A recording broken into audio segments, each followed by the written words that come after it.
Hello friends, I am Vineet Kumar, Deputy Director General, Senior Executive Director, Sai NSNIS Patiala. Today, I am here to talk about integrity in sports, that is, sports ethics here. Unless we follow some sort of sports ethics, we may not get desired results of getting Olympics gold medalist for our great country called India. Let's start to know about some of those sports ethics. The first trait of sports ethic is honesty. Cheating is the menace we have been facing, like not attending the classes but putting attendance, unfair exams, using unfair means, and then impersonation. People are making other people sit and take their exam. Then there is manipulation of match results, manipulation in cash, kind, bribes. Overage players participating in competitions and trials, thereby depriving the deserving ones to participate in this competition. There should be some fairness in selection. Well in advance intimation about the trials is very important to have a fair play.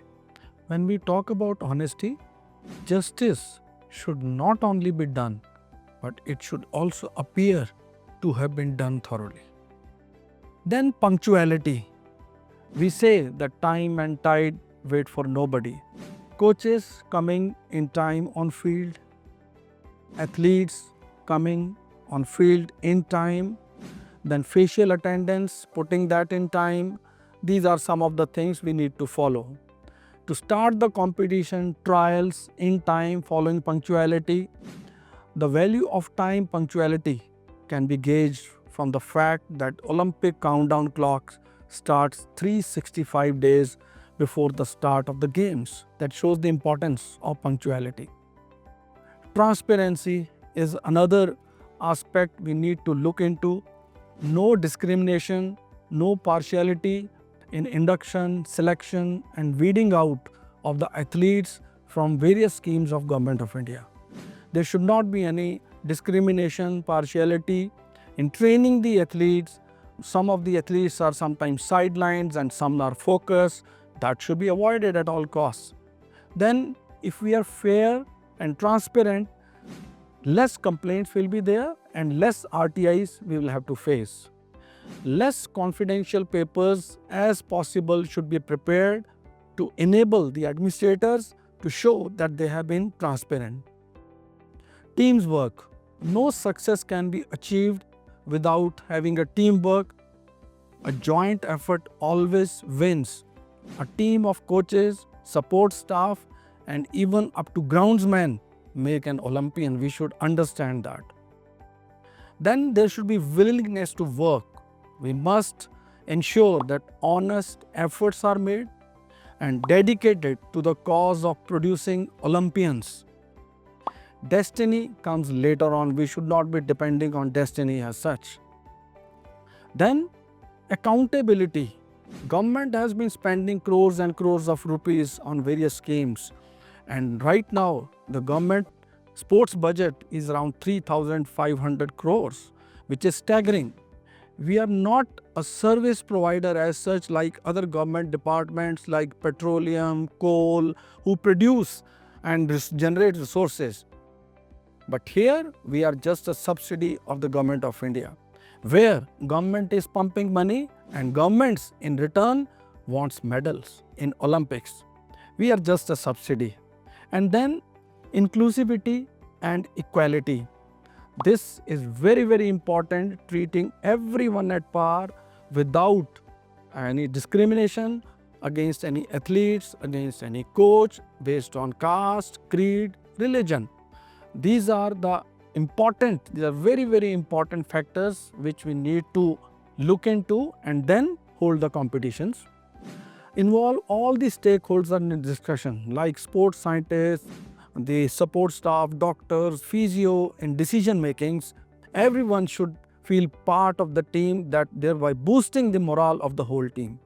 Everyone should feel important as a part of the team.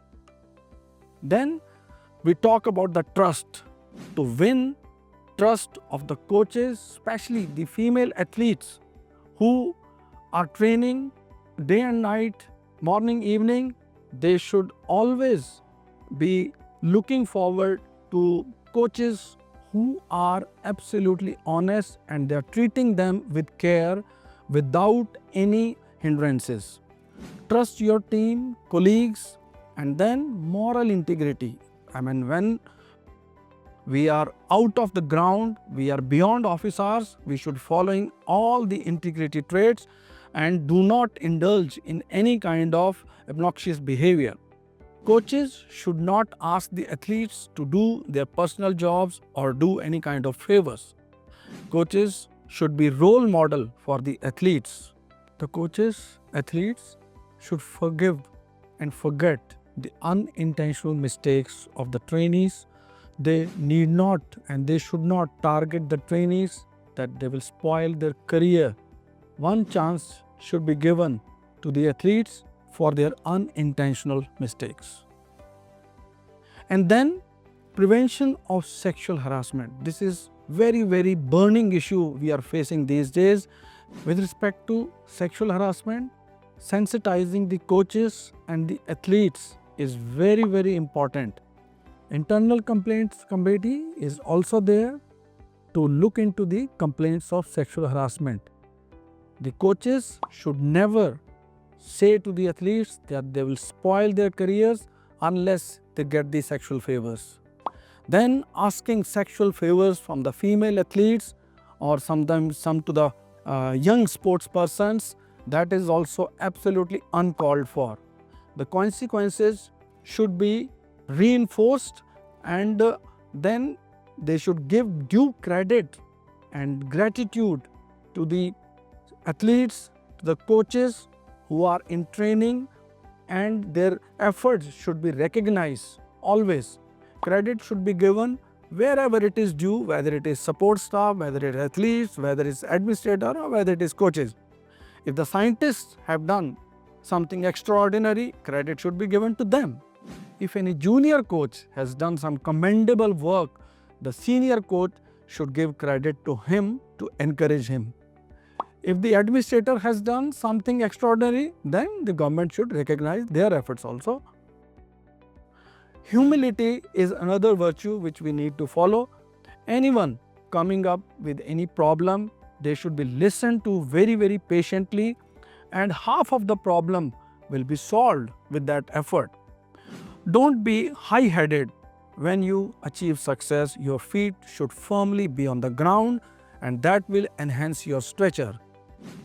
Dronacharya awardees, Arjuna awardees, your feet should always, especially I am talking about Dronacharya, Arjuna awardees because they are the idols whom the coaches and athletes follow.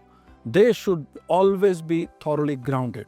We must understand that when we climb, we need to bend down. It's a scientific law we should understand. Then deep-rooted trees we know are more stable. The deeper the roots are, the stable the tree is. So we should be very humble and we should have humility, and there should not be a single element of ego in you. Good deeds are always remembered. Whatever the coaches or athletes they do, they are always remembered in history with their deeds. Helping athletes without any favors in return, that is another part of humility which we should be following. So these are the sports ethics we need to follow always to strive India to get into the medal tally of the Olympics, of the Asian Games and the Commonwealth. Thank you.